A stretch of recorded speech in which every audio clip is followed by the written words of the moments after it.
Today is finally the day, the release of Gotham Knights. I actually paid $100 for this game. Look, I'll even show you my receipt. A total of $96.29, which includes the Visionary pack, so it saves you about $5. Could have been worse though. I could have gotten the $300 collector's edition bundle, which I usually go for, but I don't really have faith in this game. Unlike the previous Arkham titles, this game was not developed by Rocksteady Studios, but instead WB Games Montreal. If you're watching this, I'm dead. Wow, what an intro. That was it. That was the whole story. Oh, I'm glad we're actually about to see how he dies in this game, right as it begins. I didn't know Black Panther was in this game. Batman's costume reminds me of something straight out of the Injustice series, which were developed by NetherRealm Studios. So I really like that. This is actually a dope fight scene. This is a pretty cool intro to a game. I think it's been like 15 minutes and these guys are still fighting, and I'm not even mad about it. This is actually really freaking awesome. This fight scene does not end, and I am totally cool with it. I feel bad for Bruce knowing he's about to die, and those 4 heroes are literally his only family. Your precious family. Family. He's really about to fight Ra's al Ghul to the end with his shirt and mask off. I mean, at this point, I'll just pull my pants and underwear down and fight him like that, because who the fuck cares, right? Batman, no! Batman! Batman! Being able to select a character during a dialogue scene, that's pretty neat. I'm going with my boy Richard Grayson. Ah, it's this Batman detective mode shit again, looking for clues. You already know how it goes. Bro, what the fuck is this? They take detective work too seriously in this game. Like, I'm not smart enough to put all these clues together and figure shit out, man. What the hell? Now, this game has a very low review score, and every review will mention one thing, which is the fact that this game is capped at 30 frames per second, and you really feel it. This game is exclusive to next gen, the PlayStation 5 and Xbox XS, and there is no reason why this game should be running under 60 frames per second.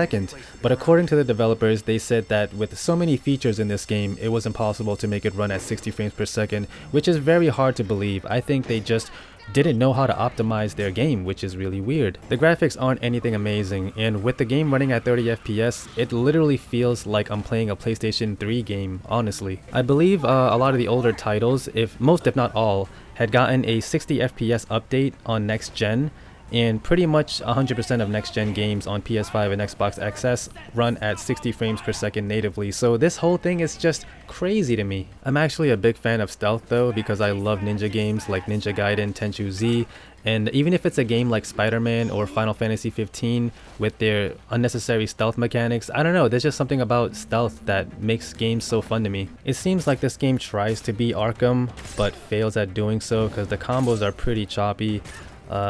Look at what the hell is this projectile? Overall, this game is very bare bones. It feels like an unfinished Arkham game during its alpha stages or something. What's the point of this wheelie mechanic? It literally does nothing. They just added it in there to make you feel somewhat cool. Why does this game need a photo mode? Who uses this? This isn't Smash Brothers where we're trying to look up.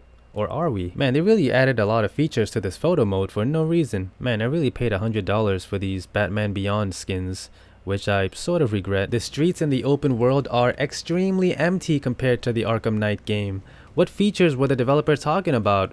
They said that this game had so many features and shit that they couldn't make it run at 60 FPS. What is this? There's nothing happening on the streets. There's nothing going on. It was even unnecessary to make this game open world in the first place. What's the point? You just waste your time traveling to destinations for no reason. Look at the streets. It's so bustling, it's noisy, there's subquests and crime everywhere. Not. With how quiet the streets are, I think Gotham is quite safe at the moment. Physical and mental preparation go hand in hand. Another thing I want to point out is, who is that voice? That is a totally different Batman voice actor that's never been heard before. His voice is so damn deep, and it's weird hearing that after playing all these other Batman games. So yeah, I'm in the training mode. Combos are pretty dookie in this game, and the 30 FPS makes this game feel even more clunky than it already is. If you're a fan of the previous Batman titles, this game is definitely a huge downgrade. I'd get this game when it drops in price very, very soon. Or just skip it completely and don't buy it at all, unless you're me and are a madman.